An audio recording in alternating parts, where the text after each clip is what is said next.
FIC ഡ്യൂട്ടിക്കാരുടെ പുതിയൊരു time ഇന്ന് മുതൽ ഡ്യൂട്ടിക്ക് ഇറങ്ങുകയാണ്. അപ്പോൾ നിങ്ങൾ 10 ദിവസത്തേക്ക് ഒരു ട്രെയിനെ വിളിച്ചതാണ്. ഇന്ന് ഒരു ടീം ഇറങ്ങും, അതിന് പകരമാണ് നിങ്ങൾ വിളിച്ചിട്ടുള്ളത്.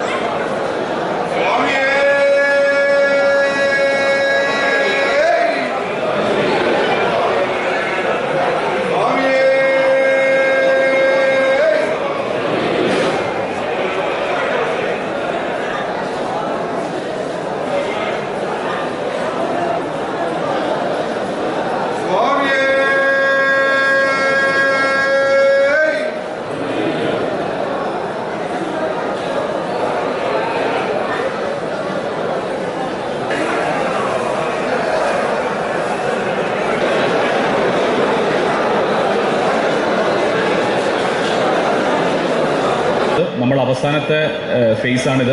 ഈ വർഷത്തെ ഏറ്റവും കൂടുതൽ കഴിഞ്ഞ കാലഘട്ടങ്ങളിൽ കണ്ട ഏറ്റവും കൂടുതൽ ക്രൗഡുകളെ കണ്ട ഫേസുകൾ കടന്നു പോയിട്ടുണ്ട്.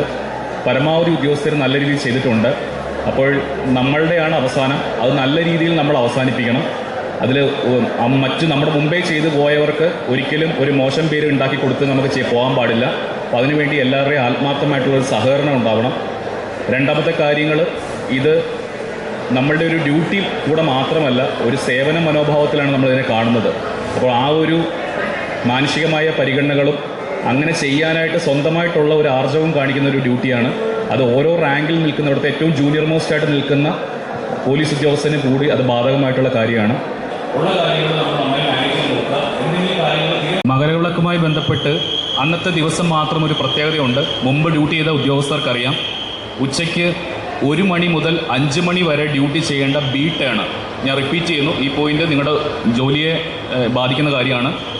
അന്നത്തെ ദിവസം ഉച്ചയ്ക്ക് 1 മണി മുതൽ 5 മണി വരെ ഡ്യൂട്ടി ചെയ്യുന്ന ബി ടേൺ ഡ്യൂട്ടിക്കാർ രാത്രി 7 മണി വരെ കണ്ടിന്യൂ ചെയ്യേണ്ടതുണ്ട്. അഡീഷണൽ 2 മണിക്കൂറുണ്ട്.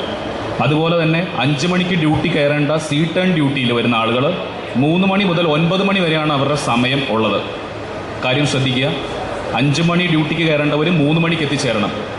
അതുപോലെ തന്നെ 9 മണിക്ക് ഡ്യൂട്ടിക്ക് കയറേണ്ട എ ടേൺ ഡ്യൂട്ടിക്കാർ 7 മണിക്ക് എത്തിച്ചേരണം.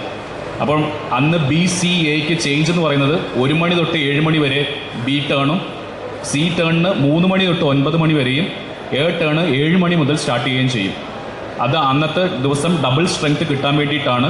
എല്ലാവർക്കും അറിയാം, മകരവിളക്കിൻ്റെ അന്ന് വിളക്ക് കാണാനായിട്ട് ധാരാളം ഭക്തന്മാർ 12-ാം തീയതി തൊട്ട് വരുന്നവരെല്ലാവരും തന്നെ ഇവിടെ താമസിക്കും.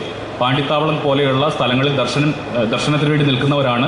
അവരെ എല്ലാവരെയും സമയബന്ധിതമായിട്ട് അവിടെ മറ്റ് പ്രശ്നങ്ങളൊന്നുമില്ലാതെ ഇവിടെ നിന്ന് ഇറക്കി വിടണമെങ്കിൽ ഡ്യൂട്ടി പോയിന്റിൽ ഡബിൾ സ്ട്രെങ്ത് ഉണ്ടാവണം. അത് മണ്ഡലകാലം തുടങ്ങി മകരവിളക്ക് തീരുന്നത് വരെയുള്ള വിവിധ ഫേസുകളിൽ ഏറ്റവും പ്രധാനപ്പെട്ട ഒരു ഫേസാണ് ഈ അവസാനത്തെ ഫേസ്. മകരവിളക്കിന് മറ്റ് മണ്ഡല പൂജയേക്കാളും അല്ലെങ്കിൽ മറ്റ് തീർത്ഥാടന കാലത്തേക്കാളും വളരെ പ്രത്യേകതയുണ്ട്. നിങ്ങളെല്ലാവരും ഇവിടെ വന്നിട്ടുള്ളവർ പല ഫേസുകളിലായി, പല ഘട്ടങ്ങളിലായി ഇവിടെ ജോലി ചെയ്തിട്ടുള്ള എക്സ്പീരിയൻസ്ഡ് ആയിട്ടുള്ള ഓഫീസേഴ്സും മെന്നുമാണ് ഇവിടെ എത്തിയിട്ടുള്ളത്. മകരവിളക്കിനെ സംബന്ധിച്ച് പറയുകയാണെങ്കിൽ നമുക്കെല്ലാവർക്കും അറിയാം, ഈ വർഷം 15-ാം തീയതിയാണ് മകരവിളക്ക്.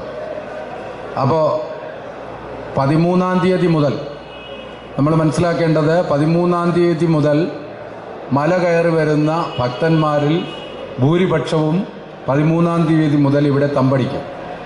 അപ്പോൾ 13-ാം തീയതി വരുന്ന ആളുകളിൽ ഭക്തന്മാരിൽ ഒരു നല്ല ശതമാനം ആളുകൾ ഇവിടെ തമ്പടിക്കും.